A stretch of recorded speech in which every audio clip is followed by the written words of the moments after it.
SER Podcast. En la mesa del análisis, Esther Palomera, buenas noches. Muy buenas noches. Marisol Hernández, ¿cómo estás? Muy bien, ¿qué tal? Y Pablo Simón, muy buenas noches, Buenas Simón. noches. Santos Cerdán se ha presentado hoy en el Senado como una persona inocente y una víctima de una operación del Estado profundo.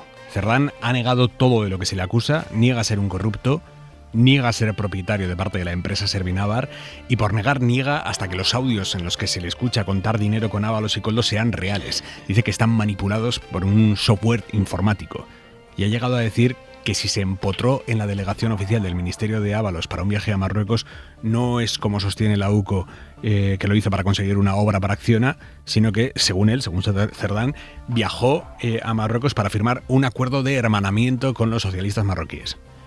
Y sobre el PSOE, ojo, porque por un lado ha negado que haya financiación ilegal del partido, pero por otro le ha lanzado una advertencia al portavoz del PSOE que le estaba o que le tenía que hacer las preguntas. Le ha dicho: pregúntese antes si usted está en condiciones de hacerme a mí un reproche ético.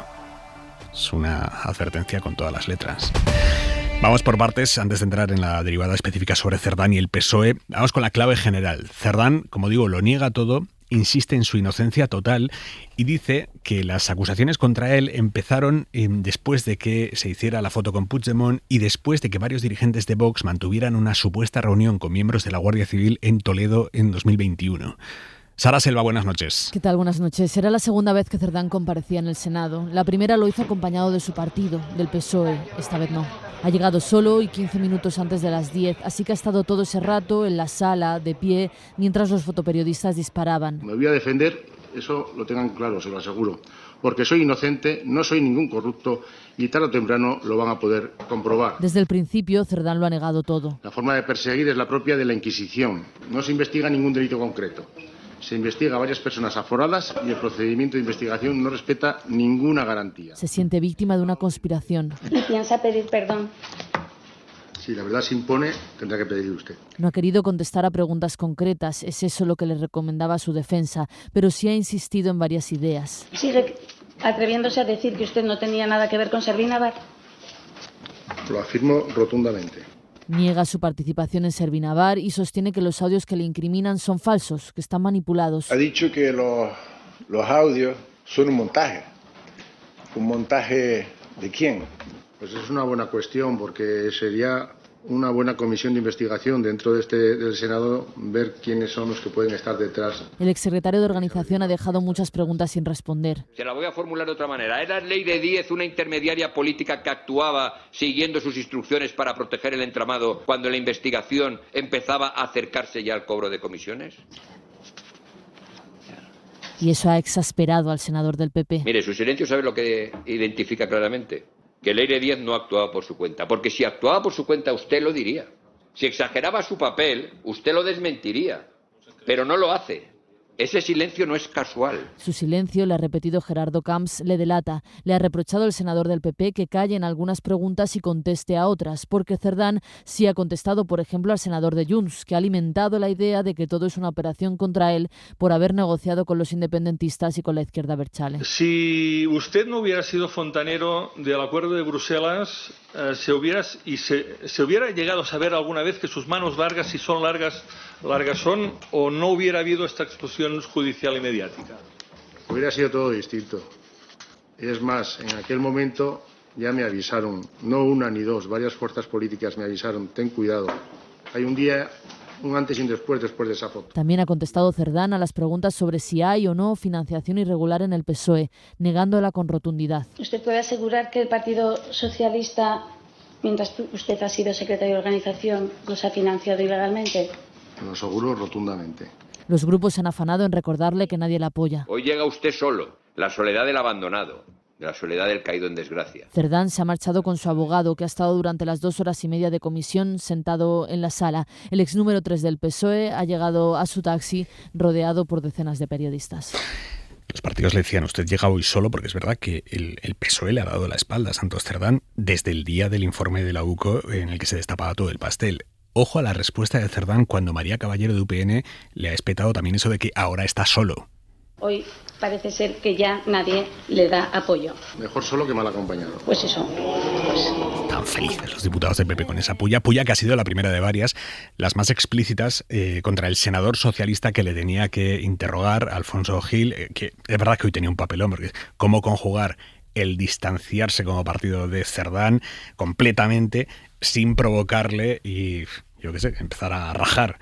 Y al final, la del portavoz del PSOE ha sido una intervención sin preguntas expresas a Santos Cerdán. Ana Fernández Vila, buenas noches. ¿Qué tal, Aimar? Buenas noches. Lo de hoy para el PSOE era todo un mal trago, así que han tratado de hacer todo lo posible para mantener un perfil bajo, minimizar el trance de encontrarse cara a cara con Cerdán por primera vez desde su caída y evitar alimentar el circo que denuncian buscaba el PP al llamarle a comparecer, además en plena campaña extremeña. Usted está siendo utilizado como un instrumento contra el Partido Socialista y contra esos valores y principios que decimos defender. El portavoz Alfonso Gil no le ha hecho a Cerdán ni una sola pregunta porque no querían legitimar la estrategia del PP. Eso es lo que explican fuentes socialistas. Así que Gil se ha limitado a hacerle un reproche ético, así lo ha llamado él. A juzgar por todo lo que hemos conocido, hay situaciones que la gente no entiende, que un militante socialista no entiende, que un votante socialista no entiende. Ahora bien, yo no voy a hacer aquí un juicio sumarísimo. Quien sí ha entrado al trapo ha sido Cerdán. Me alegro de que vuelvan a repetir la presunción de inocencia. Se les ha olvidado durante muchas declaraciones que han hecho. Se ha encarado incluso con el portavoz socialista. Y sobre el reproche ético que me hace,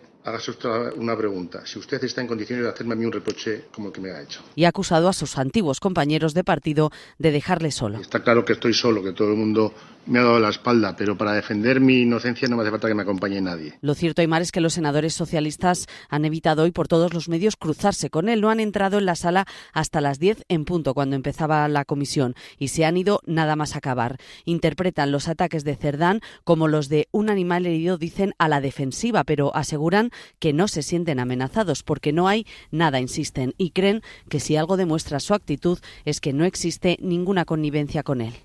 17 minutos de la noche, 9:07 en Canarias. Alfonso Gil, senador del PSOE, buenas noches. Buenas noches, hay más.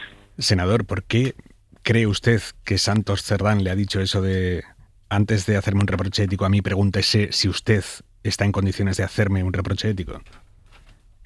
Bueno, yo creo que todo se enmarca dentro de una estrategia de defensa que está en una causa judicializada, que tiene varias ramificaciones y que desde luego, hoy, una vez más, con la connivencia del PP, pues se ha montado un nuevo circo en esta comisión en el que lo que se ha querido por parte del PP es hacer ruido de cara a unas próximas elecciones, y lo que se vuelve a demostrar es que el PSOE es absolutamente radical en erradicar cualquier síntoma de corrupción o de mal comportamiento de sus cargos públicos. Y por lo tanto nosotros hoy teníamos que hacerlo público y explícito. Ya, senador, lo que pasa es que esto de Cerdán, lo de pregúntese antes si usted está en disposición, suena a amenaza, a advertencia. Bueno, tienes que tener en cuenta que en esta estrategia de defensa hoy se han dicho muchas cosas en esta comisión. Por cierto, quiero aclarar una cosa que me parece importante. Esta es la 98 comparecencia de esta comisión.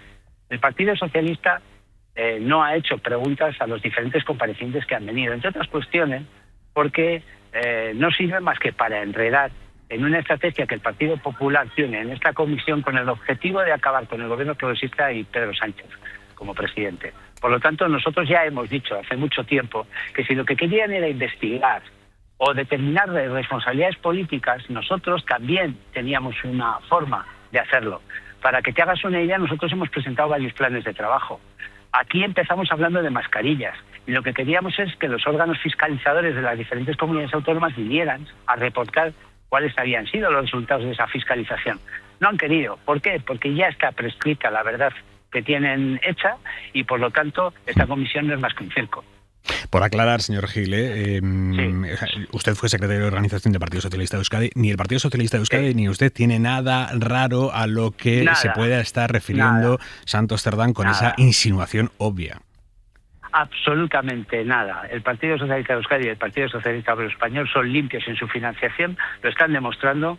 Mira, Aimar, nosotros cuando nos requiere la policía, bien sea la UCO, Guardia Civil o la Policía Nacional, o los órganos judiciales, nosotros nos ponemos a disposición para esclarecer todo aquello que pueda tener una sombra de duda, a diferencia del PP, que destrozó los ordenadores a martillazos. He entendido lo que me dice, de que no han hecho preguntas hasta ahora durante la comisión de investigación, pero realmente el PSOE no tiene nada que preguntarle a Santos Cerdán. O sea, al final no hay partido al que más daño haya hecho Santos Cerdán que al propio Partido Socialista. El PSOE no tiene hoy nada que preguntarle. Pero, Aimar, es muy sencillo. Santos Cerdán está en un procedimiento judicial. Mira, las comisiones de investigación se rigen por una ley del año 1984, en la que, se hizo con unas casuísticas del año 84, pero lo que parece evidente es que lo que se está determinando está en la vía judicial. Y esta ley lo que hace es que las comisiones de investigación se conviertan en herramientas de acoso y derribo, en este caso del Partido Socialista y del Gobierno progresista. Y lo que se está haciendo es haciendo un proceso paralelo en el que las personas que están incursas en procedimientos judiciales vienen y no declaran. Yeah. Hoy, Santos Cerdán lo primero que ha hecho es manifestar su intención de no declarar. Ha contestado algunas preguntas, bajo mi punto de vista, que no han esclarecido absolutamente nada, y lo que han servido es para una estrategia de defensa en la que hemos sido utilizados como Cámara. Por cierto, perdiendo esa filosofía de Cámara de representación territorial que el PP se ha cargado y ha hecho saltar por los aires. Usted ha dicho que le hacía un reproche ético a Santos Cerdán. ¿No cree que le queda un poco cojo hablar solo de reproche ético a Cerdán, teniendo en cuenta lo que vamos conociendo de lo que hizo Santos Cerdán? Reproche ético. Mire, yo lo que he hecho es representar a miles de militantes, votantes, simpatizantes del Partido Socialista, que están indignados con algunas de las cuestiones que van conociendo a través de informes policiales y judiciales. Y desde luego eso tenía que quedar público y notorio. Y eso no se determina con preguntas, se determina diciendo que nosotros venimos de una tradición de 146 años, es una tradición centenaria, y el Partido Socialista no va a ser desleal con los votantes, simpatizantes y militantes que hoy tenían dudas y que desde luego quieren ver a su partido al frente de situaciones como esta, en la que no nos escondemos. Nosotros tenemos tolerancia con la corrupción cero. La dirección del partido le había pedido que no apretara mucho hoy a Santos Cerdán. No, yo no he tenido en ningún momento, más allá de alguna reunión, pero no con el objeto de preparar la comisión. Yo he tenido las manos libres y yo lo que sí le puedo decir es que ha habido muchos militantes que me han manifestado su preocupación y hoy también le digo, su alegría por la determinación con la que el Partido Socialista se ha expresado en la comisión. Ha sido, yo lo he empezado diciendo, para mí era una de las intervenciones más difíciles de mi vida política. Tenga en cuenta que efectivamente Santos Cerdán y yo somos viejos conocidos. Venimos de una tierra, él del Partido Socialista de Navarra y yo del Partido Socialista de Euskadi, donde hemos sufrido los peores embates del terrorismo, y por lo tanto yo creía que tenía que decir cuestiones que me parecían importantes a determinar hoy. O sea, que no consensuó con la dirección del partido su intervención de hoy. Mire, ¿cómo enfrentarse a Cerdán? No, la dirección del partido confía plenamente en el trabajo que hemos hecho los 9 senadores socialistas que hacemos las intervenciones en las comisiones. Créame, no es fácil. No es fácil porque estamos siendo el instrumento, el juguete roto de un Partido Popular desesperado que lo que quiere es tener o colocar en el Partido Socialista una Gürtel y una Kitchen. Y no lo van a conseguir. Nosotros vamos a trabajar en este caso con la autoridad judicial y con las fuerzas y cuerpos de seguridad del Estado para que se determine cualquier responsabilidad judicial en este sentido, y las políticas. Oiga, hoy ha venido una persona que ya no es secretario de organización y tampoco es diputado. Por cierto, el Partido Popular, yo he visto comisiones y les invito a los oyentes de la cadena SER que vean las comisiones de investigación de la Gürtel y de la Kitchen, donde se era condescendiente con personas como Bárcenas, como su esposa, como Ipino, en fin, como gente que tenía mucho que decir, pero fueron bien tratados por el Partido Popular. Senador Gil, usted me acaba de decir efectivamente que conoce a Santos Cerdán de bien atrás. Sí. ¿Usted le cree cuando había dicho que es inocente? Mire, yo no estoy aquí para determinar si miente o no. Eso lo tendrá que decir una autoridad judicial. Lo que estamos en un Estado de Derecho, hay presunción de inocencia, él tendrá que seguir la trayectoria judicial que le determinen los tribunales, pero desde luego hay cosas de las que yo creo que tendría que dar explicaciones. Si no tuviera cámaras delante, si hoy no hubiesen estado en una comisión de investigación, si no fuera en la calle, ¿qué pregunta le habría hecho a Santos Cerdán? No, le hubiera hecho la reflexión que le he hecho. Y es que hay muchos militantes socialistas que se sienten defraudados. Y nosotros, ¿sabe qué pasa? Que es que venimos de una tradición extraordinaria que es la de la izquierda, donde la ética es un elemento fundamental para tener credibilidad social. Y nosotros representamos a una mayoría silente que no tiene más que la fuerza del voto y de la razón. Y siendo fieles a eso, nosotros tenemos que ser implacables con la corrupción. Alfonso Gil, senador del Partido Socialista, le agradezco mucho que se haya cogido la llamada de Hora 25 esta noche. Gracias. Gracias a vosotros por darme la oportunidad de explicar. Esther Palomera, Marisol Hernández, Pablo Simón, abro la mesa del análisis. Palomera, empiezo por ti. ¿Por dónde quieres que empecemos? Por Santos Cerdán. Por ejemplo. A ver, yo creo que hoy Santos Cerdán ha negado todo, incluso las verdades que ya ha podido acreditar la investigación policial a lo largo de la instrucción. Creo que como estrategia de defensa, como decía el senador, puede ser discutible dentro de su estrategia de defensa penal, pero resulta ciertamente baldía, porque hay hechos ya indubitables, ¿no? El decir o negar rotundamente que no tenía ninguna relación con la empresa Servinavar, cuando la UCO ha encontrado una escritura de compraventa del 45% de las acciones, cuando esa empresa le pagaba el alquiler de su vivienda, cuando él pagaba ciertos gastos con la tarjeta de esa empresa, cuando su mujer pagaba gastos con la tarjeta de la empresa, cuando su hermana fue colocada en esa empresa, es mucho negar. Quiero decir, es reírse de los senadores que estaban en esa comisión, que yo también comparto con el senador del Partido Socialista, que es una comisión que se ha convertido en un circo y que busca de todo menos la verdad. Busca activar determinadas comparecencias en momentos políticos críticos para el gobierno y hacer de esa comisión como una especie de jurado popular, pero en realidad de poco está sirviendo. Yo creo que como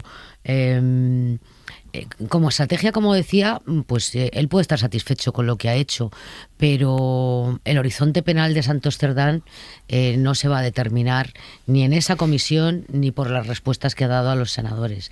Creo que es bastante oscuro su horizonte penal, que tiene todavía muchas cosas que aclarar, y luego hay algo que a mí me ha llamado la atención y que le deja bastante en evidencia desde mi punto de vista. Muchas cosas, pero una me ha llamado poderosamente la atención y es cuando ha salido en defensa de Leire Díaz para pedir respeto hacia Leire Díaz porque algún senador le había llamado fontanera. Durante muchos meses, y cuando digo muchos meses, han sido muchos meses, Santos Cerdán nos ha negado a todos los periodistas que le preguntábamos por Leire Díaz que la conociera, que trabajara para él, que fuera una emisaria de él. Y hoy, con esa defensa que ha hecho de ella, lo que estaba poniendo de manifiesto es que hay una relación, que existía una relación. Por lo tanto, no creo que haya contribuido a dar credibilidad a sus palabras.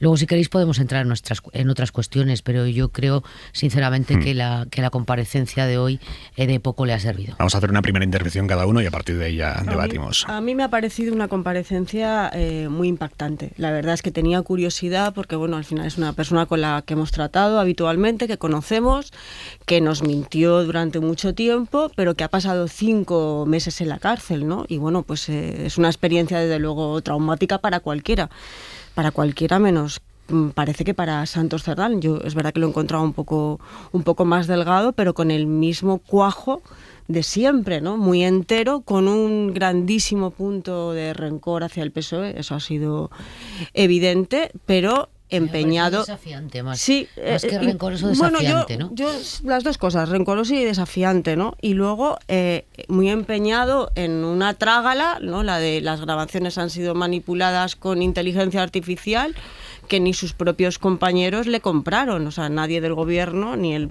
propio presidente no le aceptó esa versión y cuando hablas con personas muy cercanas a él, ellos mismos aceptan, ¿no? Dicen que es su voz y no ven ningún riesgo de manipulación. Entonces no sé hacia dónde va con eso, tampoco sé de qué le ha servido a su defensa el planteamiento inicial, ¿no? Una de las palabras que ha tenido, que las ha leído, ¿no? Pues si lo tienen que pelear desde luego ante el tribunal, ¿no? Que puedan ser rebatidas las grabaciones, lo que yo creo que lo único que está a lo que puede aspirar, porque lo comentaba Esther, hay muchísimas ya pruebas en su contra. El segundo informe que hizo la UCO está muy bien armado, no ha contestado a todas estas requerimientos de información que le incriminan, y me ha llamado también la atención lo de Leire, por eso mismo, porque decía que era una militante más y ha salido enseguida a defenderla, dando a entender que hay una relación eso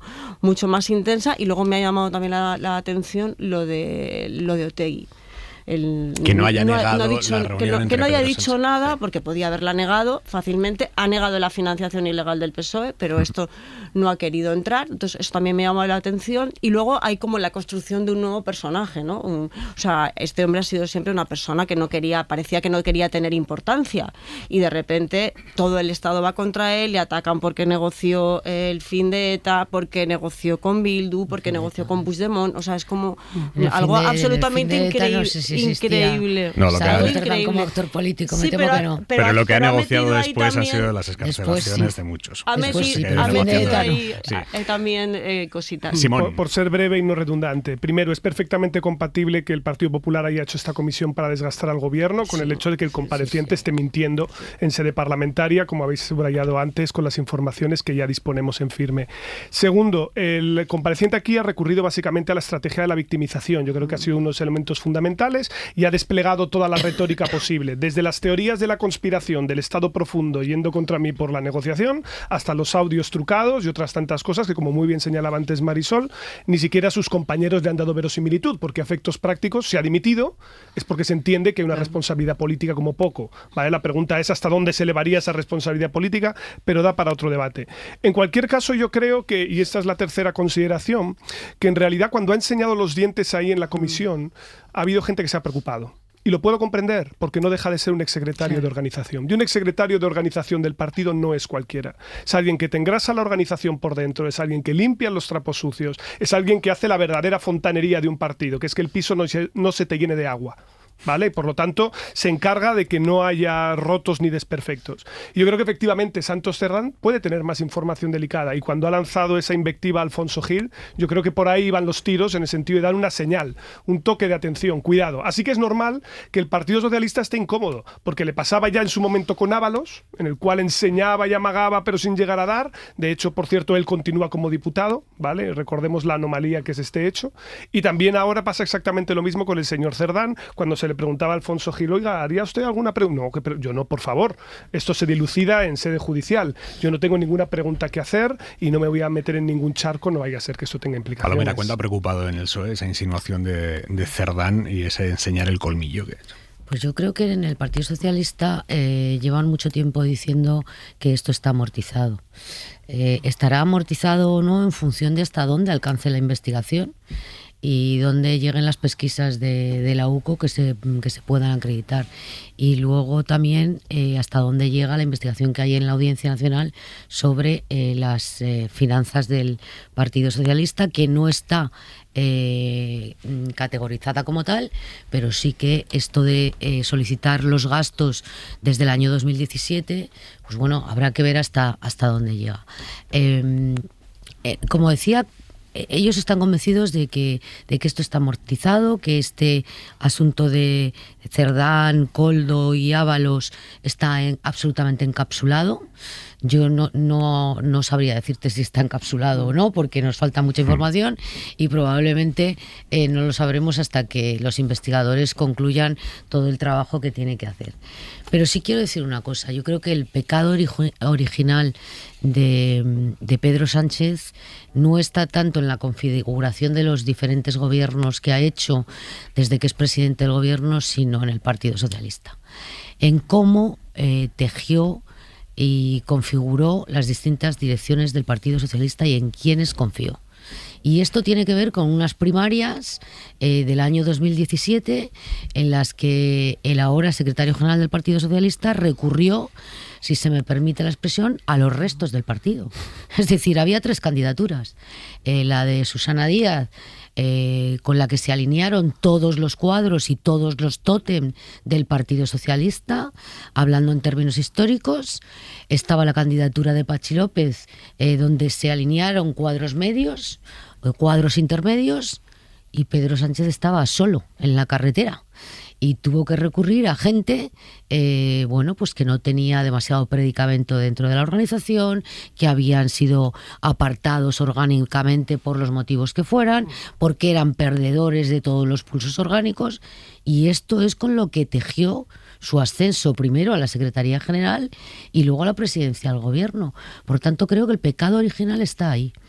Y por eso, cuando yo escuchaba en estas últimas horas a Yolanda Díaz exigir un cambio de gobierno, me preguntaba, bueno, pues sí, ¿y qué responsabilidad tienen determinados? Primero, llama la atención que una ministra pida que destituyan a sus propios compañeros de la mesa del Consejo de Ministros. Yo esto no lo he visto nunca en la vida, pero bueno. Pero dicho esto, donde tendría que limpiar, y yo creo que hay mucho que limpiar, el presidente del gobierno, es en la organización política, es en el Partido Socialista.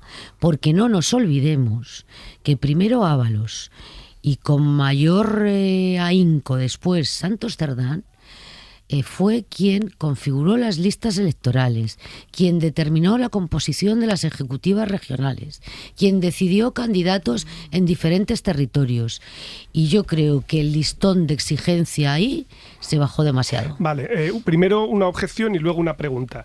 La objeción sería... No, desde el buen sentido. Pero no, en el siguiente sentido es... hablamos mucho de que esto está encapsulado en el partido. No, pero, yo digo, no, se habla... Dicen ellos. Dicen ellos, vale, pues puntualizo. Dice el PSOE, tenemos secretarios de Estado y tener el director de la SEPI, entre otros, que son cargos dentro del gobierno. No podemos pensar que uno puede trocear fácilmente partido y gobierno, por más que el Partido Socialista, evidentemente, tenga el ánimo de encapsularlo ahí. Sí, pero una matización, Pablo. El expresidente de la SEPI, ¿hasta dónde sabemos lo que hizo? Lo hizo cuando ya no era presidente de la SEPI.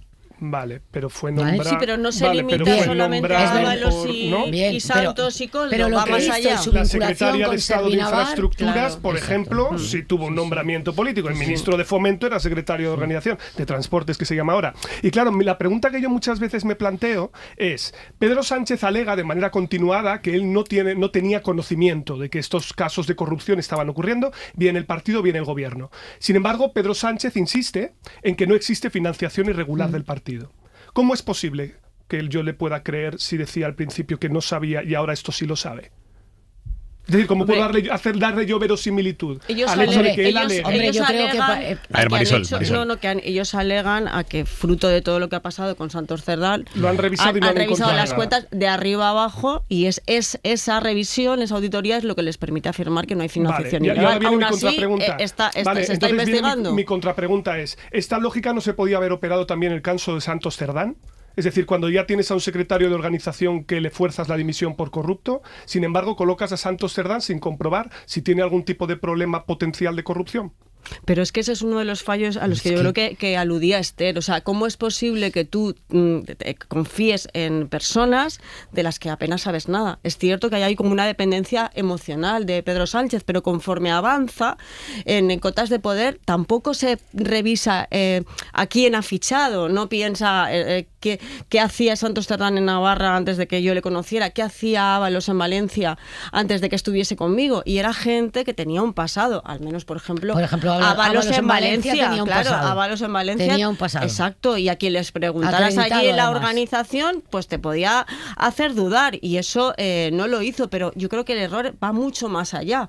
Cuando empiezan a aparecer informaciones sobre Santos Cerdán, apuntando a que hay un informe de la UCO, incluso ya, en este caso fue el Confidencial, y lo cito porque creo que es de justicia, el que habló de Acciona. Nadie en la Moncloa, nadie en el entorno del presidente se le ocurre revisar qué había pasado ahí. Es que eso es lo que me llama la atención. Se supone que el presidente del gobierno es el hombre potencialmente mejor informado de España. Claro. Potencialmente. Entonces lo que a mí me sorprende es esta dejación. Otra cosa es que a lo mejor, mira, es que desatendí el partido o no presté atención en esa dirección. Bueno, pero la pregunta es entonces, ¿qué credibilidad le podemos dar al hecho de que él no estuviera informado sobre esto? Claro, porque al final también existe algún tipo de responsabilidad política y una serie de respuestas que se tienen que dar. Pero yo creo que ese es el mal que permanece latente. O sea, y por ¿cómo no sabían? Eso es muy difícil desligar una cosa de la otra. ¿Cómo no sabían? ¿Y cómo nadie en el Ministerio de Transportes cogió un teléfono y le dijo a la Moncloa, oye, aquí está pasando algo raro? O sea, ¿cómo tampoco las empresas que operaban alrededor, nadie vio nada extraño? Bueno, este viernes es la reunión entre... Este viernes es la reunión entre el Partido Socialista y Sumar, la reunión que pidieron los de Sumar después de comprobar que Pedro Sánchez no les iba a dar la petición inicial de Yolanda Díaz, que era una reestructuración a fondo del gobierno. Sumar sigue empecinado en pedirle al PSOE esos cambios en el Ejecutivo. Dicen que cambiar caras en el gobierno sería gasolina en la coalición. O sea, Sánchez ya les ha dicho que no, ellos siguen insistiendo. Y esto es lo que sale de la Copa de Navidad de Sumar, donde hoy ha reaparecido Yolanda Díaz, que ha mantenido un perfil absolutamente bajo desde su entrevista en La Sexta el viernes. Palomera. Bueno, yo no termino de entender esta nueva salida de la vicepresidenta Yolanda Díaz. Sinceramente creo que va más allá de ese afán permanente por buscar el foco debido a su reducido apoyo electoral que cada vez marcan más las encuestas. Creo que tiene que responder a algo más. O sea, ya lo he dicho antes, me parece insólito que alguien que se siente en el Consejo de Ministros le diga al presidente del gobierno, oye, es que tienes que destituir a mis compañeros de la mesa del Consejo de Ministros, pero a los tuyos, a los míos no, porque suponemos que no está hablando de ella misma ni de ninguno de los ministros de Sumar. Y luego hay otra cuestión, cuando uno lanza un pulso de la dimensión del que lanzó la semana pasada Yolanda Díaz en Ferreras, tiene que tener la seguridad de que o te aceptan el pulso o si no te lo aceptan, tú tienes un siguiente movimiento con el que responder. Y sin embargo, te lo has tragado y ya lo último que hemos sabido es que, bueno, entonces si no echan a nadie, que tengamos una reunión. Y cuando el Partido Socialista le dice, venga, pues te reúnes con Rebeca Torró, que es la interlocutora vuestra, esto es una cosa de organizaciones políticas, hombre, a mí me parece que es una humillación más que se va a tragar Yolanda Díaz. Creo que tiene que ser muy frustrante no solamente haber sido desautorizada por el presidente del gobierno, sino también por los partidos que integran esa coalición, porque recordemos que Izquierda Unida, Más Madrid y algún otro socio más han dicho públicamente que no tenían ni idea de este órdago que iba a lanzar Yolanda Díaz. Por lo tanto, yo, no sé, les recomendaría un poquito de moderación y de prudencia, porque la que se está retratando permanentemente ante el electorado es ella, al lanzar este tipo de órdagos que luego no está dispuesta a ver, porque la siguiente pregunta es, ¿y usted está dispuesta a irse del gobierno si el presidente del gobierno no hace una remodelación?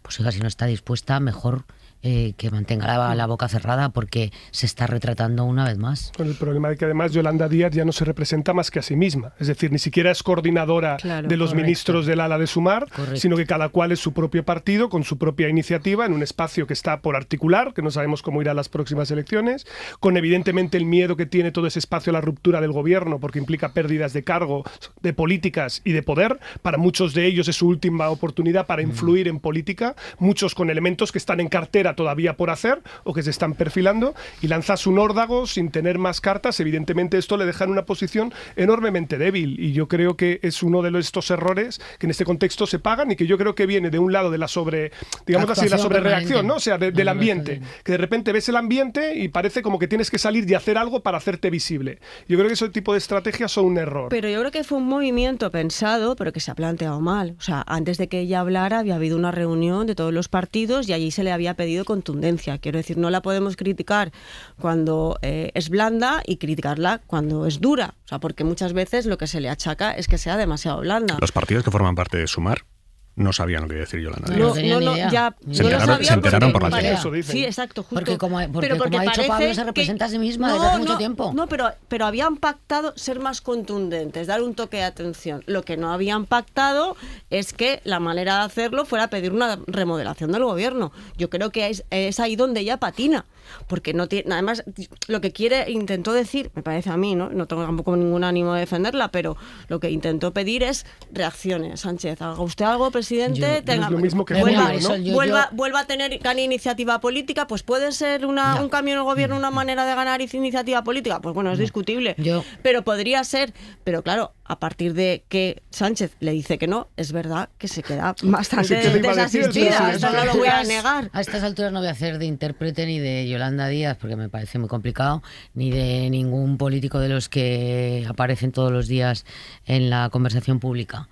Pero si ella pretendía que el presidente del gobierno hiciera un revulsivo en las políticas, hubiera dicho necesitamos un cambio en las políticas, no un cambio en el gobierno. Y de paso hubiera sido hasta genial que dijera cuáles, que es una de las cosas que a mí más me sorprende. Es que le faltó decir qué carteras tenía que cambiar el presidente del gobierno. ¿Y por qué Sumar, que ya lo va diciendo, pregunto, o ella, cuando habla de no, oiga, hay que dar un revulsivo político, no pone encima de la mesa qué tipo de iniciativas concretas? Ella va diciendo qué ministros hay que destituir, Palomera. Eso dicen.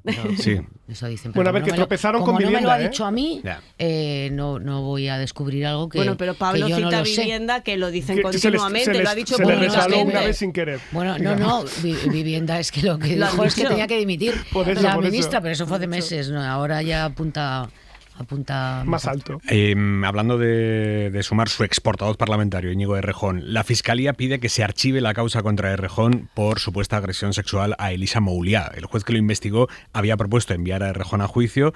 El fiscal ha contestado que ellos no van a presentar acusación, y no porque no se crean lo que cuenta Mouliá, esos 3 episodios en los que Errejón supuestamente le habría besado y realizado tocamientos, sino porque no ven acreditado que Errejón supiera que ella no consentía eso.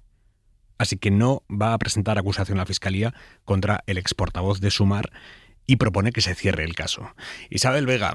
Buenas noches. Sí, son 2 escritos los que ha presentado la Fiscalía y los 2 llevan a la misma conclusión. Hay indicios, pero no son suficientes para llegar a juicio. El fiscal defiende que el juez procesara a Errejón por agresión sexual y, de hecho, rebate el recurso de apelación que el político presentó en la audiencia provincial contra aquella decisión. Pero entiende que procede dar carpetazo a este asunto porque, aunque el testimonio de Mouliá goza, dice, de plena veracidad, no se ha acreditado, por cómo se desarrollaron los hechos, que Errejón fuera consciente de que ella no consentía esos 3 contactos sexuales que luego denunció. La defensa de Mouliá se acusa y pide 3 años de cárcel para Errejón, pero ahora tendrán que pronunciarse el juez y la Audiencia Provincial de Madrid sobre la apertura o no de juicio contra él. Simón. Sí, yo creo que aquí tenemos que desligar las cuestiones estrictamente políticas de las penales, que no son equivalentes. Íñigo Errejón desaparece de la esfera pública precisamente porque existen estas denuncias de varios casos, de hecho, aunque luego solo se haya sustanciado judicialmente una, y eso es totalmente incompatible con el cargo y la responsabilidad que tenía. De hecho, ahí probablemente también podríamos hablar de responsabilidades in vigilando por lo que se refiere a la selección del mismo como portavoz, ¿vale? Porque si esto algunos decían que era verdad ahí medio reconocible. Bueno, Pablo, si me permites, Yolanda Díaz dijo en aquella célebre comparecencia de prensa después de que saltara el escándalo que ella conoció las denuncias, pero que no dijo nada porque estaban en campaña electoral, lo cual es gravísimo. Pues todavía es más grave. Quiero decir, o sea, eso es bastante heavy, la verdad. Pero además luego está el otro lado, que es el penal.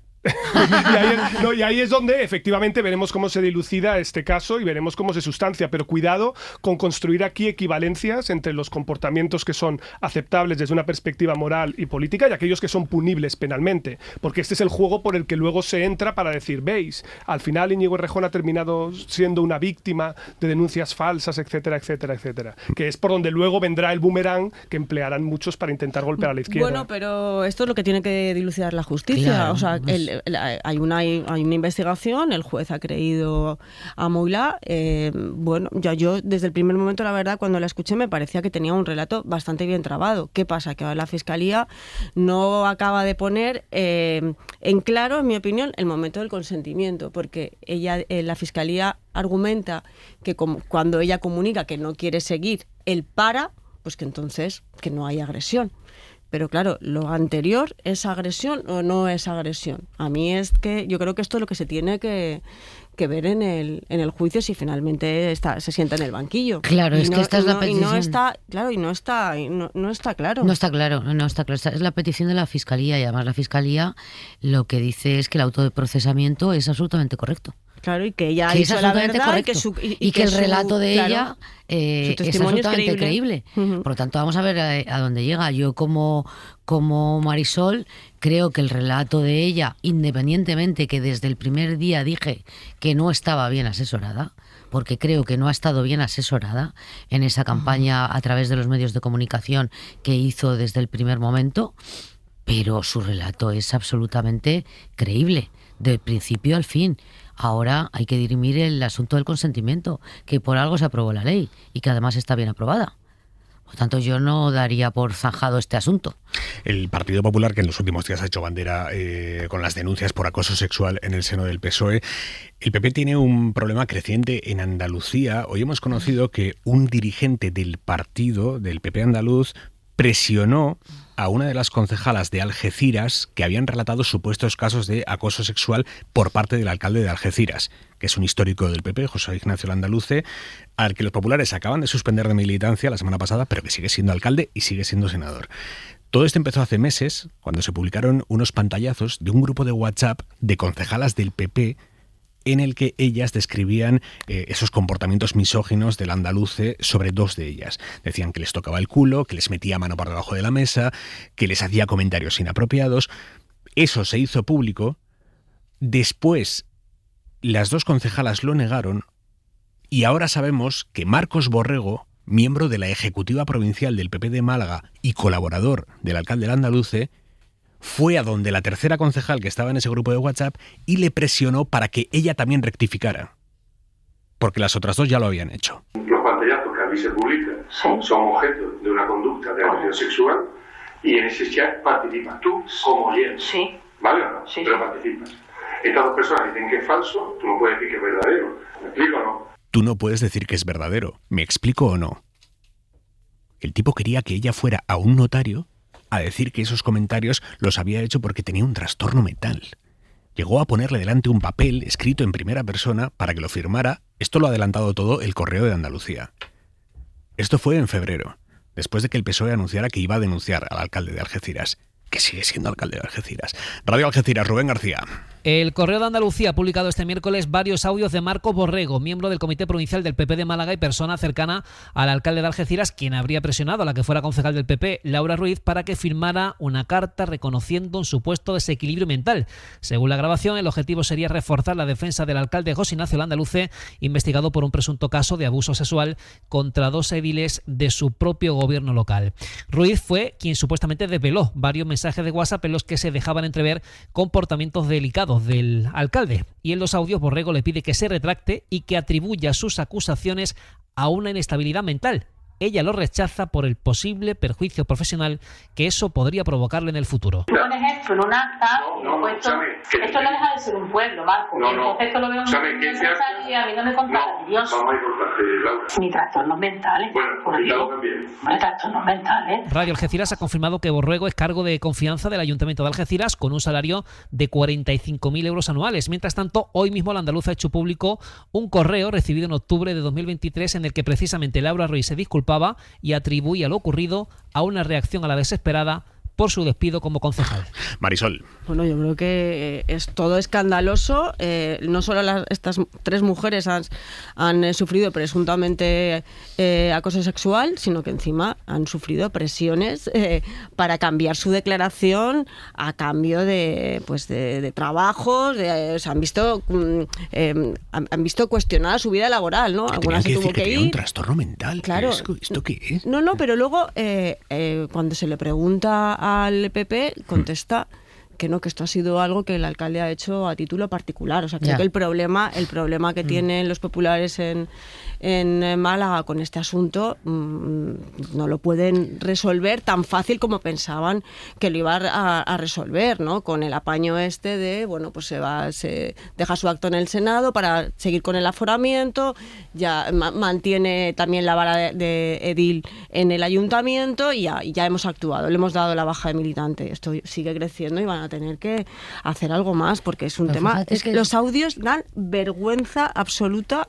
que se le pudiera plantear en estos términos a esta mujer estas cosas. A ver, el Partido Popular lleva arrastrando los pies con este caso más de un año. Más de un año, que es cuando se conocieron las primeras denuncias. Por lo tanto, pero la solución parece que tampoco ha sido muy buena ahora. Este entusiasmo desbordante con el que salió públicamente a cuestionar, con razón, el papel que había tenido el Partido Socialista en el caso Salazar, yo pensaba que era porque tenía una hoja de servicios impoluta en el tema de los machismos y de los acosos sexuales y de los comportamientos inadecuados con las mujeres. Y resulta que ahora, en esta locura por destapar este tipo de actitudes, no solamente conocemos que ha arrastrado los pies en el caso de este alcalde, sino que esta misma noche hemos conocido, lo acabamos de publicar en el diario.es, que el Partido Popular en Extremadura, al alcalde de Navalmoral de la Mata, pues ocultó y encubrió comportamientos machistas con una concejala suya y le dijo que aguantara porque ya sabía cómo era el alcalde. Hombre, es un ejercicio de cinismo salir a dar lecciones de feminismo, de protección a la mujer y de contundencia frente a los acosos, acumulando la hoja de servicios que acumulas y que no te debe ser ajena, que a mí sinceramente me parece que Alberto Núñez Feijóo está tardando en salir a dar explicaciones, las mismas que él demandó al presidente del gobierno ante el caso Salazar.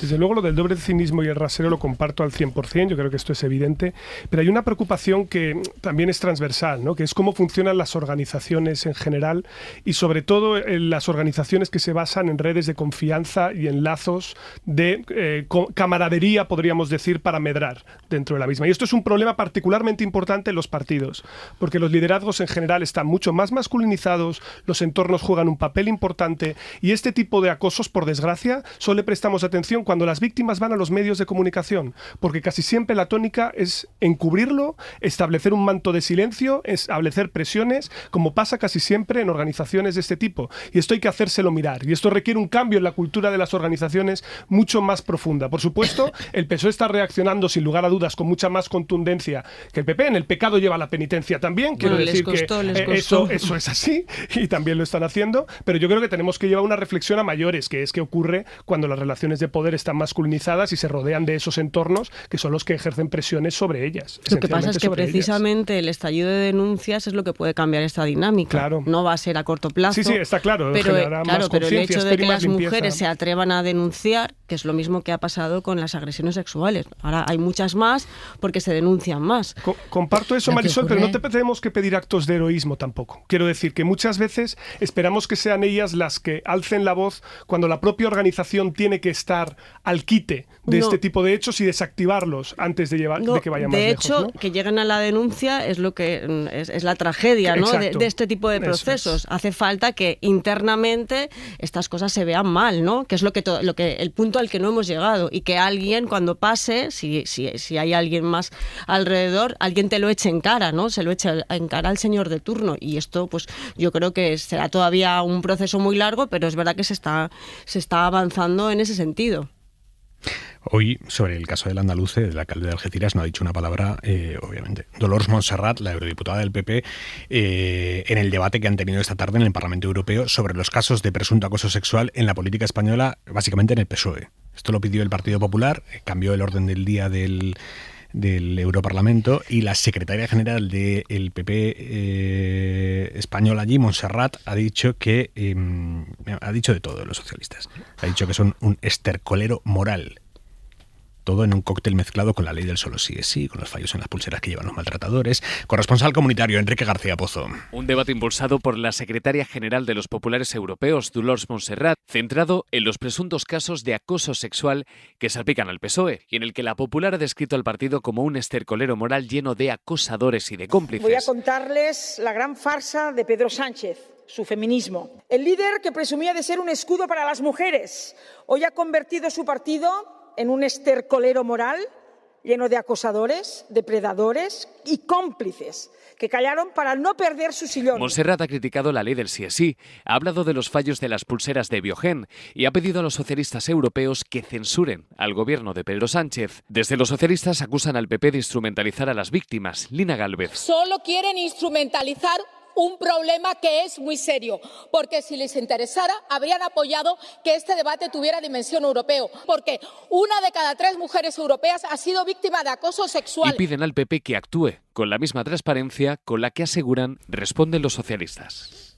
Es que probablemente una de las cosas que más perplejidad causa cuando hablas con gente que está en las instituciones europeas es la habilidad que tenemos en España, y muy particular el Partido Popular español, de importar debates nacionales a contextos en los que todo el mundo está perplejo, en el que estamos ahora mismo discutiendo de qué vamos a hacer con los activos congelados de Rusia, cómo va la guerra de Ucrania, la autonomía estratégica y si esta noche Trump va a invadir Venezuela o no, y nosotros estamos llevando cuitas internas allí simplemente para generar altavoz. Esto es algo, desde luego, ya os digo, que causa una perplejidad que yo creo que sonroja un poco. Pero en este caso es temerario incluso, ¿no? Porque si tú puedes abrir un tema en el que tú no te ves salpicado, pues bueno, pues oye, se te puede echar en cara, pero igual te beneficias políticamente. Pero en este asunto, lo que decía antes Esther, es que quien esté libre de pecado que tire la primera piedra. O sea, no tienes garantías ninguna de que en el municipio más pequeño gobernado por el PP haya un caso de este tipo. Entonces bueno, me parece un atrevimiento absoluto. Bueno, yo creo además que esta estrategia recurrente del Partido Popular que bien ha explicado Pablo, de llevar cualquier cuita nacional al ámbito y al debate del Europarlamento, debería de ser cuando menos amonestada por la Cámara, sin ninguna duda. Oiga, bueno, ¿pero si hablas con eurodiputados de muchos grupos, están bastante cabreados. Bueno, sí, pero una cosa es el cabreo. Y lo dicen. Bueno, sí, estarán muy cabreados, pero el debate se celebra. Bueno, pero aquí no sé. Evitarlo es difícil, Esther. No es difícil. Pues, no es difícil. Es que si tienen el derecho a hablar de lo que quieran. Tienen el derecho, pero como en cualquier Cámara hay unas mayorías que rechazan o aprueban la celebración de según qué debates. Esto a mí me parece que no debería de haberse celebrado nunca. Lo que si pasa se ha celebrado, es que eso... claro, ha sido porque el Partido Popular cuenta con apoyos en la Eurocámara para que esto se celebre, lo cual es un ridículo nacional. Sí, pero no es son un ridículo debates... nacional y sobre todo es un ridículo para el propio Partido Popular que haya afrontado este debate el mismo día que se están conociendo casos en Extremadura, en Andalucía. Quiero decir, que es que tiene muchos motivos que callar. O sea, estas lecciones que nos ha dado a todos y especialmente al Partido Socialista en las 3 últimas semanas el Partido Popular, hombre, de verdad, Dolors Montserrat no ha leído las últimas noticias que han salido en los medios de comunicación nacionales a lo largo del día de hoy, porque le debería de haber producido un poquito de sonrojo. Hoy el presidente del gobierno, Pedro Sánchez, ha recibido en la Moncloa al nuevo presidente valenciano, Juanfran Pérez Llorca, el sucesor de Mazón. Lo recibe 2 semanas después de que Pérez Llorca se fuera investido. La relación entre Mazón y el gobierno central estaba rota, así que se esperaba que la cita fuera un deshielo entre administraciones. En parte lo ha sido, pero se ha escenificado que tampoco ha sido para tanto. Pérez Llorca ha dicho que no sale contento, que sintonía ha habido poca. El principal acuerdo pasa por poner en marcha una comisión para acelerar cuestiones pendientes sobre la recuperación. Es una anomalía absoluta que un año después de la Dana, 229 muertos, media provincia de Valencia arrasada, hayamos tenido 2 administraciones que no se comunicaban entre ellas al más alto nivel. Julia Molina, buenas noches. Buenas noches, Aimar. Se esperaba que este primer encuentro entre el presidente valenciano y Sánchez fuese el inicio de la nueva etapa post-Mazón, pero se ha convertido en un cruce de reproches. En esta reunión han acordado formar una comisión mixta para avanzar en la reconstrucción, aunque Pérez Llorca cree que llega tarde. He recibido el compromiso firme del presidente del Gobierno en constituirla. Para mí no es un éxito, porque yo creo que eso tendría que haberse hecho desde el principio. El presidente ha pedido más rapidez y más financiación y el Gobierno central ha defendido que la mayor parte de la reconstrucción la ha pagado el Estado. De cada 10 euros que han llegado desde las administraciones públicas a la Comunidad Valenciana, 8 han salido de la Administración General del Estado. El ministro de Política Territorial, Ángel Víctor Torres, también ha reclamado a Pérez Llorca otro talante distinto al de Mazón. Hubo una palabra que nos hubiese gustado desde el principio haberla recibido de la Generalitat de la Comunidad Valenciana, y era la palabra lealtad, que yo creo que sí que se ha fallado en ese tiempo. Yo espero que el nuevo presidente corrija cuestiones de su antecesor y de su gobierno anterior. El gobierno reprocha también a la Comunidad Valenciana que rechace la quita de la deuda mientras pide más recursos. Simón. No hubo lealtad ni en la gestión de la Dana. Quiero decir, si es así de terrible, si parte del problema y de las disfuncionalidades que tenemos es que las administraciones no cooperan de buena fe. Y esto yo creo que es dramático, sobre todo cuando estamos hablando de que el proceso de reconstrucción es un proceso lento, que en muchos casos tiene ejecuciones que están muy por debajo de lo deseable, porque el problema no es la transferencia de recursos, es la ejecución de los los mismos y sobre todo la reparación, evidentemente moral de las víctimas, pero también del tejido económico y social de unas zonas que van a llevar mucho tiempo para recuperarse plenamente. Y luego lo del tema de la financiación, que es una cuestión que al final fue este debate tan vivísimo que tuvimos de Schrödinger sobre si va a haber cambio en la financiación autonómica o no, y no se sabe. Y es verdad que ahora mismo la Comunidad Valenciana sigue adoleciendo de ese problema histórico ya desde gobiernos anteriores de una infrafinanciación sistemática que le dificulta mucho sostener sus servicios públicos. El gobierno dijo el otro día en la Copa de Moncloa que se iba a presentar el nuevo modelo de financiación.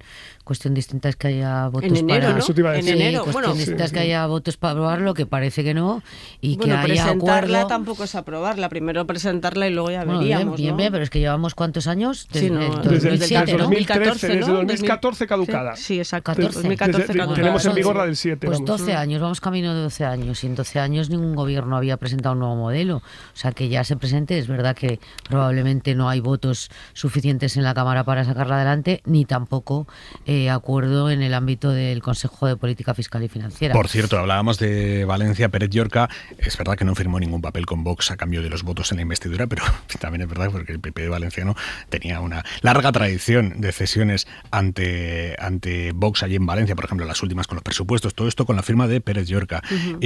Para muestra un botón, el Pleno del Scorch ha aprobado hoy la reforma del reglamento de la Cámara para eliminar varias comisiones, entre ellas la de políticas de igualdad de género y colectivo LGTBI. Se cargan esa comisión y lo meten todo en otras comisiones. Y además la reforma acaba con la regla de paridad en la comisión de la mesa de la Cámara. Esto en una propuesta que han tramitado por lectura única, quiere decir que ha llegado directamente a pleno sin que los grupos hayan podido presentar enmiendas. El portavoz socialista es José Muñoz y asegura que irán al Tribunal Constitucional. He aquí el primer ejemplo del nuevo gobierno de Pérez Llorca.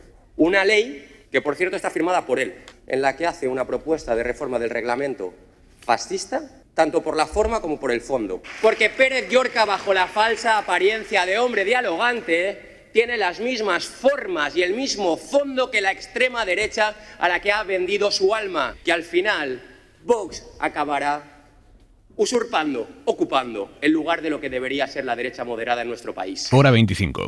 La ropa para mañana, Jordi Carbó, buenas noches. Buenas noches, ropa que nos abrigue, pero no demasiado, temperaturas parecidas a las de hoy, y para la lluvia, de momento solo en Galicia. Y mucha atención, esta próxima madrugada y hasta mañana al mediodía, en muchas carreteras del interior la visibilidad se verá muy reducida, por debajo de los 100 metros, por las nieblas que se van a extender, insistimos, por gran parte del interior, se irán disipando durante la mañana. La tarde será soleada, con ambiente un poco agradable, como decíamos, y la lluvia que llegará avanzada la tarde a Galicia entre el viernes y el sábado se extenderá por toda la península y Baleares. Hasta mañana, Carbó.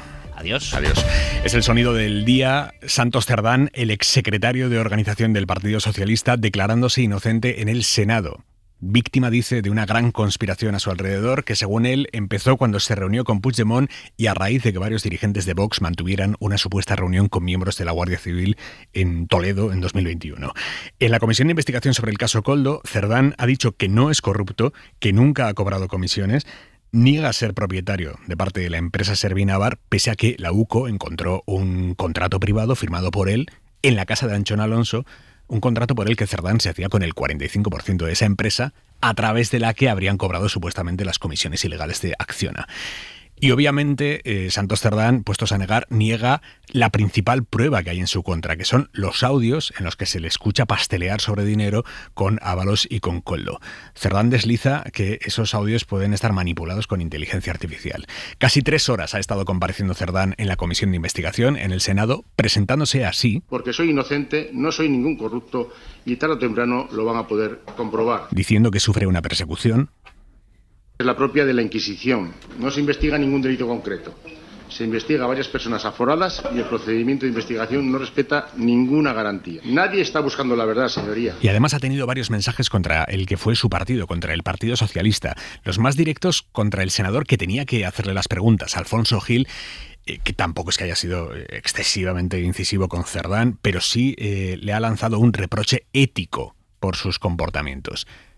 Y cuando Cerdán ha escuchado que el senador del PSOE le decía eso del reproche ético, Cerdán le ha contestado así.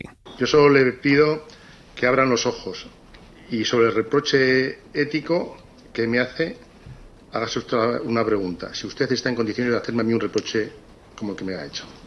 Esto apesta a amenaza.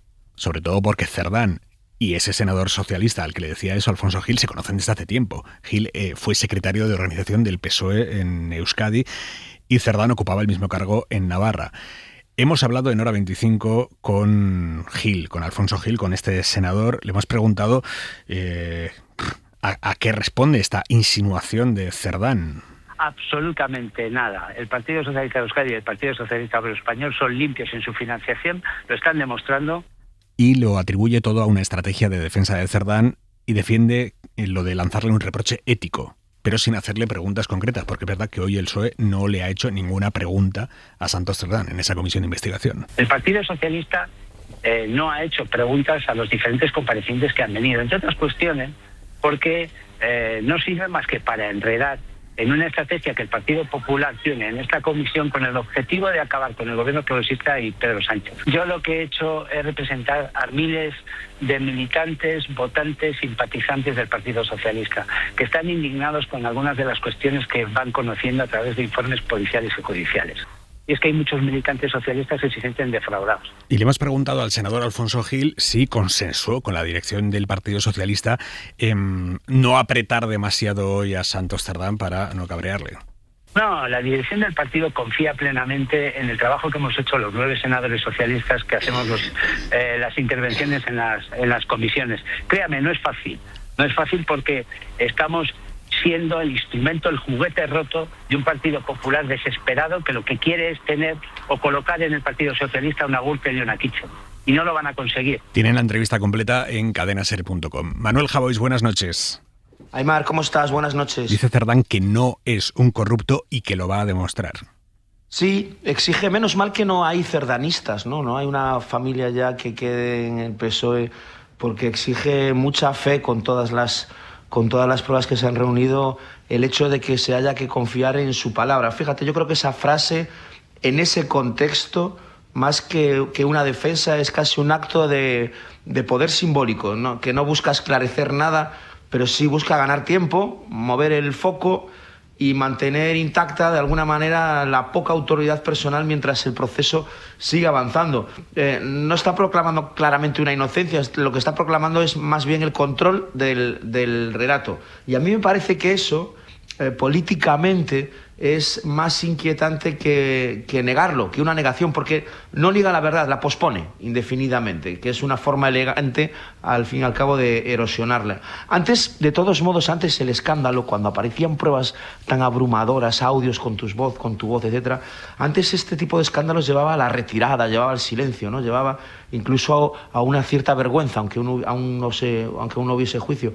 Ahora suele generar una hiperpresencia en todas partes. Es verdad que hoy era inevitable por una comisión, pero por ejemplo a Ábalos lo tenemos constantemente declarando cosas. Es como si la culpa no exigiese ninguna expiación, lo único que exigiese es gestión comunicativa. Javois, hasta mañana, un beso. Querido, hasta mañana, un beso. Adiós. Donald Trump ha llenado un pasillo de la Casa Blanca con fotos de expresidentes de Estados Unidos para mofarse de algunos de ellos. Debajo de las fotos de cada uno ha colocado placas en las que insulta o ridiculiza a sus antecesores, a los expresidentes. Sobre Obama, al que en la placa le ha puesto el nombre Barack Hussein Obama, dice que ha sido el presidente más divisivo del país.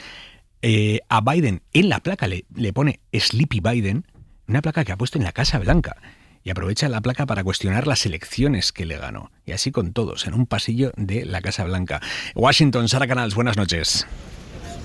Hola, Aymar, buenas noches. Sí, son unos cuadros que decoran uno de los pasadizos del Jardín de Rosas de la Casa Blanca, justo fuera del despacho Oval, y Trump lo llama el Paseo de la Fama. Tienen un marco dorado y las pueden ver pues los líderes que le visitan, los invitados, o incluso nosotros los periodistas cuando gente de prensa nos escolta hacia algún evento, ¿no? Hace meses ya que Trump instaló estos retratos cronológicos de todos los presidentes. Lo hizo con tal descaro además que en el de Joe Biden puso una foto de un bolígrafo. Esto hace hace referencia a su teoría, a su bulo de que Biden estaba tan senil, ¿no?, tan demente, que todos los decretos o leyes no los firmaba él, sino que lo hacía bien con la firma automática, lo que aquí llaman el autopen, que es algo que famosos y presidentes utilizan a diario, ¿no? Pues bien, hoy ha ido un paso más allá, como dices, y ha instalado estas placas descriptivas debajo de cada presidente. Biden es el peor de la historia, Obama, como decías, el más divisivo. De Bill Clinton, por ejemplo, destaca su victoria contra Hillary en 2016. De Reagan escribe que era fan suyo antes de que se convirtiera en presidente, y en su propia placa, atención, ensalza su victoria de 2024 y los intentos de asesinato. Así que, bueno, descripciones llenas de ego, de exageraciones, de insultos, y que ha convertido este pasillo pues en una especie de exposición al más puro estilo Trump. ¿En qué rave estás, Sara? Estoy en el aeropuerto embarcando ya para venirme a casa. Ah, ¿vienes ya a España? Sí, lo siento por el ruido. No estoy en el pasillo, en el Paseo de la Fama. Buen vuelo, Canals. Intentamos. Buen vuelo. Gracias. Un beso.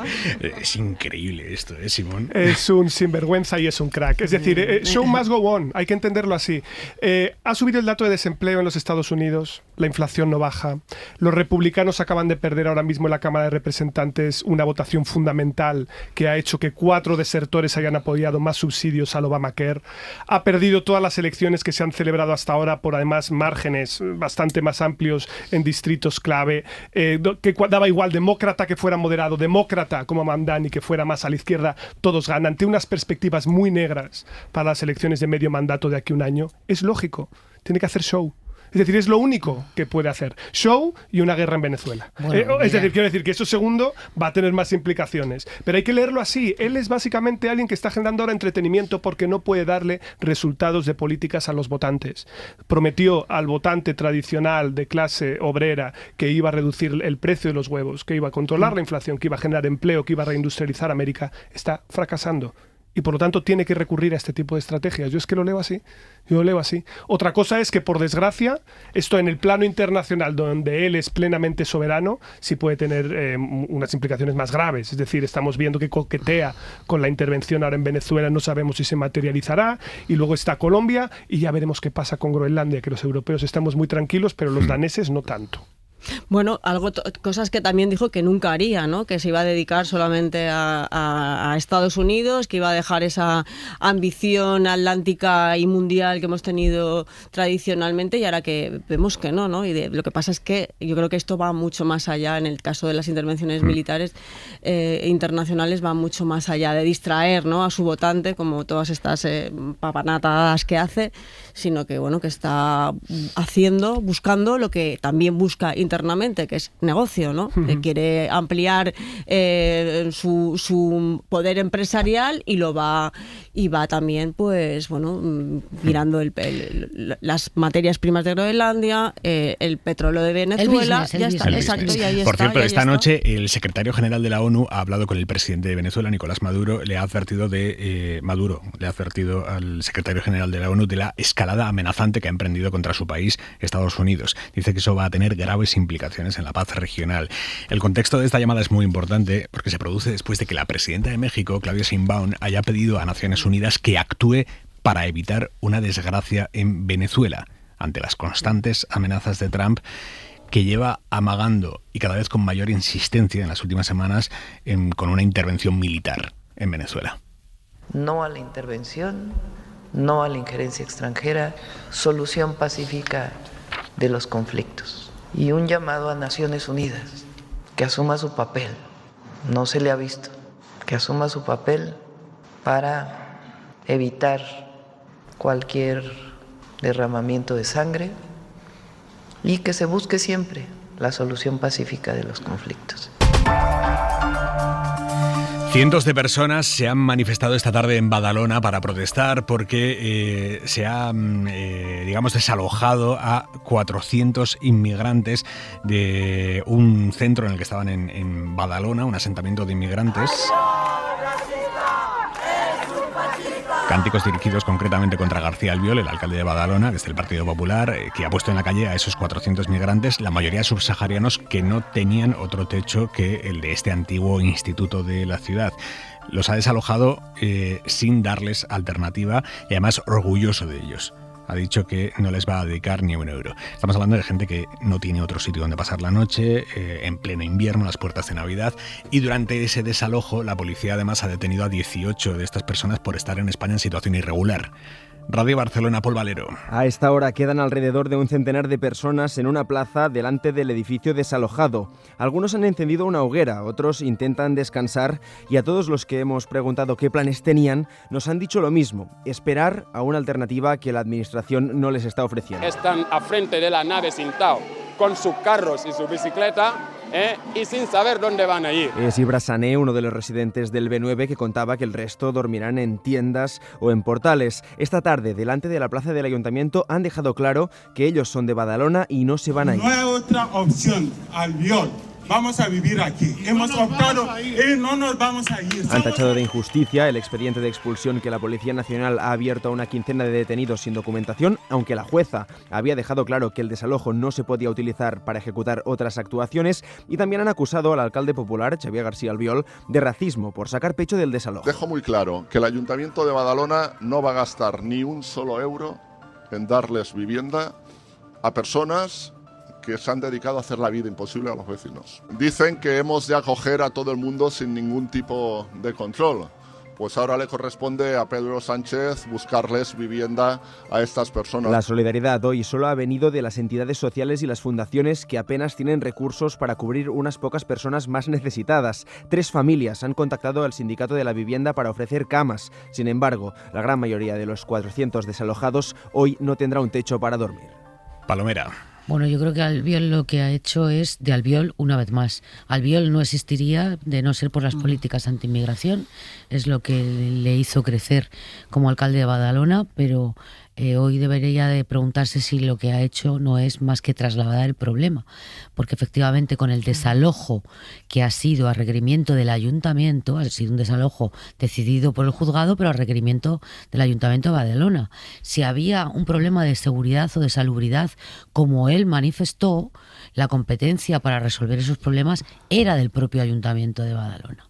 Pero hoy lo que ha hecho, en unas condiciones climatológicas completamente adversas en el mes de diciembre, es trasladar el problema a gente que no tiene dónde ir y que él además se niega a facilitarles una solución habitacional. Yo creo que por encima de los intereses electorales, que es lo único que siempre ha movido al Albiol, deberían estar los derechos humanos y el respeto a los mismos. Marisol. Hombre, es que es muy llamativo que los servicios sociales del ayuntamiento, tanto los del propio consistorio como las organizaciones que hayan en Badalona, que no es una ciudad pequeña, no hayan actuado antes, ¿no? Que hayamos llegado a este punto, y que no le preocupe a Albiol precisamente en qué estado estaban las personas que allí vivían, si había niños, que lo desconozco, si había mujeres, ¿no? Lo único que le ha preocupado es si molestaban o no a los vecinos. Oye, que tienen todo el derecho a vivir en paz, pero no llegues hasta a eternizar el problema y atiende a unos y atiende a otros.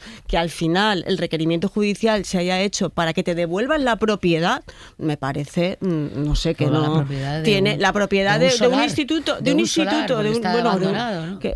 o sea, si eso es lo que te lleva a tener que echar a estas personas sin darle una alternativa, pues no sé, que espero que las elecciones se lo hagan mirar. Lo dudo mucho, porque esto precisamente obedece a ese electoralismo xenófobo sobre el que él ha construido toda su campaña, pero aquí tenemos un problema estructural y esto hay que mirarlo a la cara, y es que sabemos que somos uno de los países que más está creciendo en términos de población, que tiene que ver con la llegada de migrantes, aproximadamente 2 millones desde la COVID-19, y estamos en un entorno en el que la primera línea de defensa y de articulación de políticas tanto sociales como de inclusión son los ayuntamientos.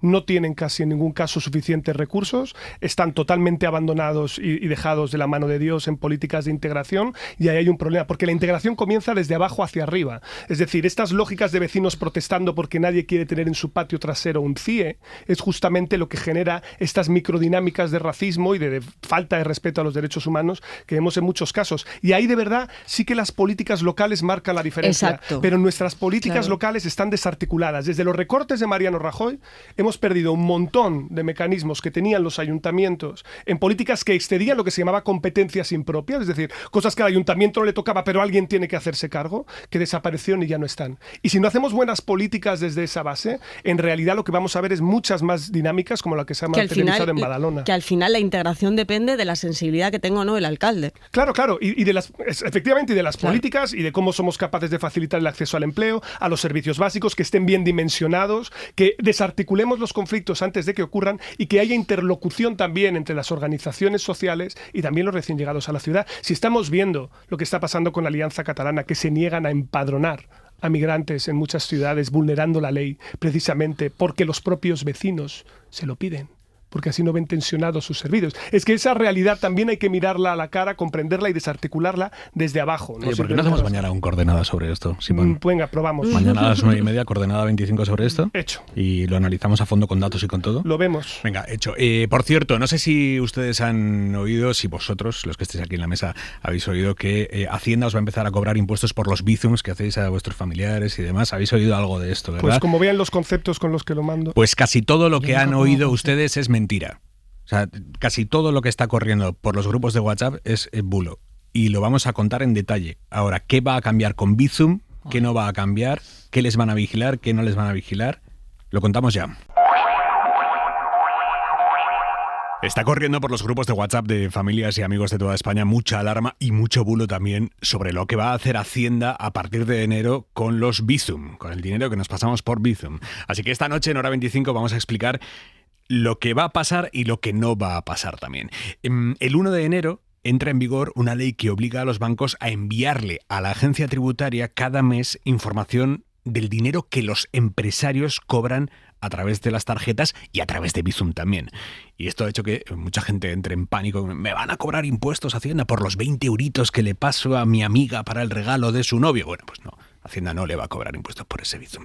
Vamos a intentar aclararlo un poco todo con el jefe de economía de la SER, Jordi Fábrega. Buenas noches. Hola, buenas noches, Aimar. Lo primero de todo, Jordi, vamos a resumir qué es lo que sí cambia. Lo que cambia es que entra en vigor, como dices, una ley que obliga a que los bancos manden a final de cada mes una declaración sobre, y te leo textual, las operaciones realizadas por los empresarios o profesionales a través de cualquier tipo de tarjetas, así como asociadas a números de teléfono móvil. ¿Qué quiere decir esto?